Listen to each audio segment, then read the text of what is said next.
যুক্তরাষ্ট্র, ইসরায়েল ও ইউরোপ এই তিন শক্তি মিলে ইরানের বিরুদ্ধে সর্বাত্মক যুদ্ধ শুরু করেছে এমন বিস্ফোরক অভিযোগ তুলেছেন ইরানের প্রেসিডেন্ট মাসুদ পেজেশকিয়ান। সম্প্রতি আল জাজিরার এক প্রতিবেদনে উঠে আসে এই মন্তব্য, যা নতুন করে উত্তাপ ছড়িয়েছে আন্তর্জাতিক রাজনীতিতে। ইরানের সর্বোচ্চ নেতা আয়াতুল্লাহ আলী খামেনির অফিসিয়াল ওয়েবসাইটে দেয়া এক সাক্ষাৎকারে পেজেশকিয়ান বলেন, তার মতে ইরান এখন পূর্ণমাত্রার যুদ্ধে রয়েছে। শুধু সামরিক নয়, এই যুদ্ধ চলছে নিষেধাজ্ঞা, কূটনীতি, গোয়েন্দা তৎপরতা ও নিরাপত্তার সব স্তরে। তার ভাষায়, যুক্তরাষ্ট্র, ইসরায়েল ও ইউরোপ চায় না ইরান নিজের পায়ে দাঁড়াক।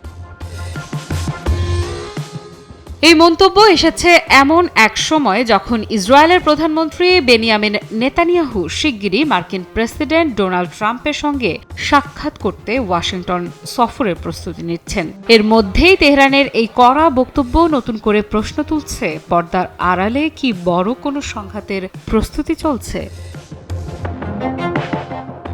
পেজেশকিয়ান হুঁশিয়ারি দিয়ে বলেন, আবার হামলা হলে আগের চেয়েও শক্ত জবাব দেবে ইরান। তার দাবি, ইরানের সামরিক বাহিনী আগের তুলনায় আরও শক্তিশালী, সরঞ্জাম, জনবল দুই দিক থেকেই তারা এখন বেশি প্রস্তুত। ইসরায়েল কিংবা যুক্তরাষ্ট্র যদি আবার আঘাত হানে, তাহলে তার জবাব হবে আরও কঠোর।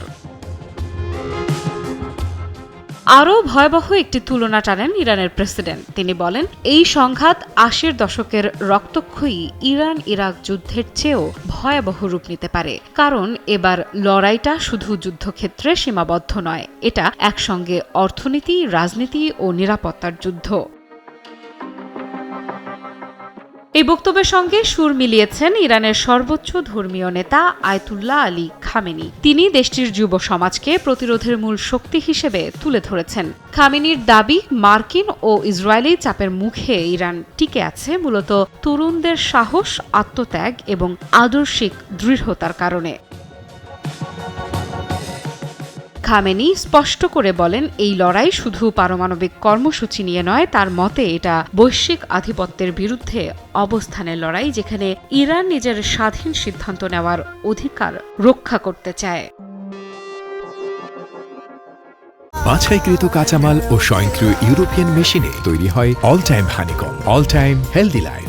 সব মিলিয়ে প্রশ্ন একটাই, এই সর্বাত্মক যুদ্ধের অভিযোগ কি কেবল রাজনৈতিক ভাষণ, নাকি সামনে আসছে সত্যিকারের সংঘাত? মধ্যপ্রাচ্য কি আরও অস্থির হয়ে উঠছে, নাকি শেষ পর্যন্ত সংলাপই ঠেকাবে বড় কোনো বিপর্যয়? উত্তর দেবে সময়।